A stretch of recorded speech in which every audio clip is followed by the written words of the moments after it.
दुर्दैवानं आपल्या या भागामध्ये विधानसभेचे आमदार या ठिकाणी नाही, परंतु एक विधान परिषदेचा आमदार सुद्धा सफिशियंट आहे असं मला वाटतं. आपल्याला कल्पना नाही, अमोल मिटकरी माझ्या निवडणूक प्रचाराच्या निमित्तानं माझ्या मतदारसंघामध्ये आले होते आणि त्यांच्या जोरदार भाषणामुळे मी केवळ 3000 मतांनी निवडून आलेलो. तसे मिटकरी माझे गुरु आहेत, बोलण्यामध्ये ते कोणाची हाय काय करत नाही. प्रतिवेदन म्हणतात ती गोष्ट खरी आहे.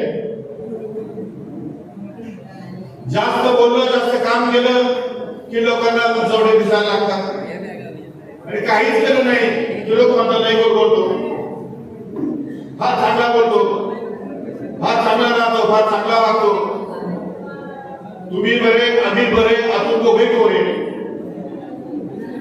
अशी परिस्थिती पक्षामध्ये आणि राज्यामध्ये सगळीकडे आपल्याला कमी जास्त प्रमाणात बघायला मिळते.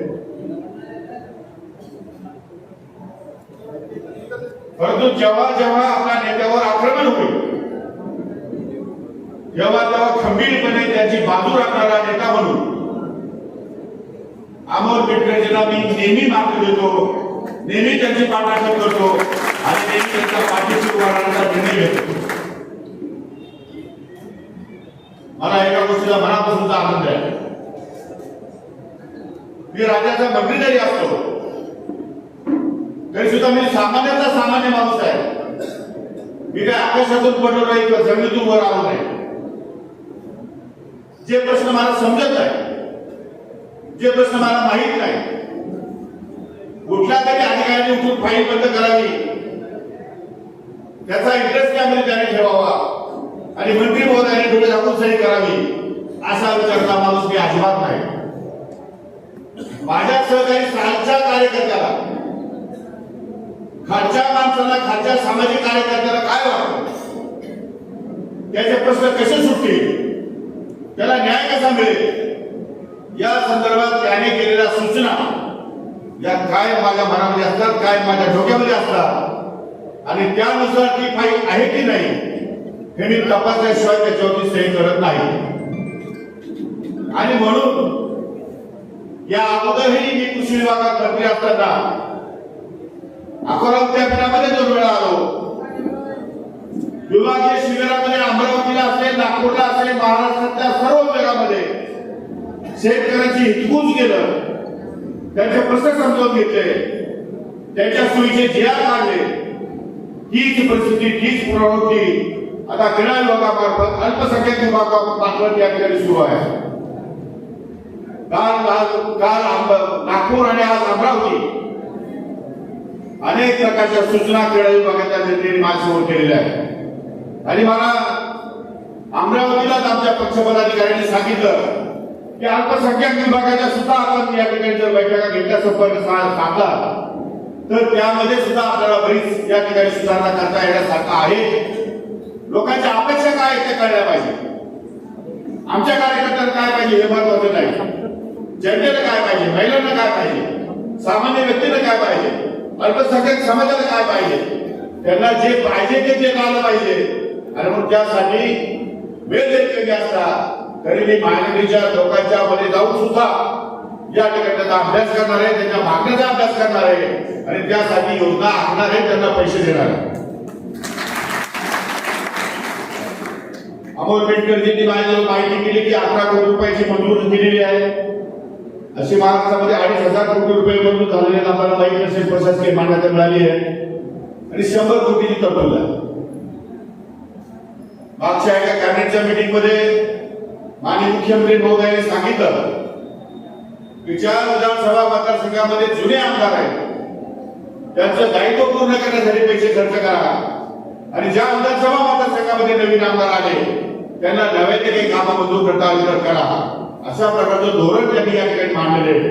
पण तरी सुद्धा या जिल्ह्यामध्ये कोणताही राष्ट्रवादी काँग्रेस पक्षाचा निवडून आलेला आमदार नसल्यामुळे मी आपल्याला सांगू इच्छितो तात्काळ 8 दिवसाच्या आतमध्ये या सर्व कामाचे टेंडर काढण्यासाठी पैसे उपलब्ध करून मला तुमच्याकडे एकच मागणी आहे, बंधुभाई, ही नगरपालिका तुमची राष्ट्रवादी नगरपालिका असली पाहिजे, ही जिल्हा परिषद राष्ट्रवादी असली पाहिजे.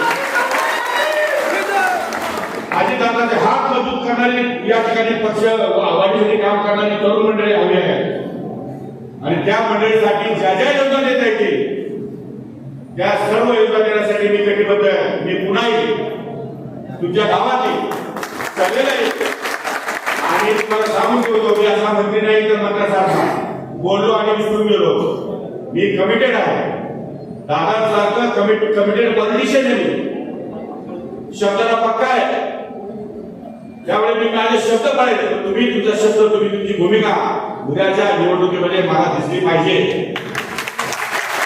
हे जर तुम्ही देणार असाल तर तुम्हाला निधीची कमतरता भासू देणार नाही, हा माझा शब्द आहे तुम्हाला.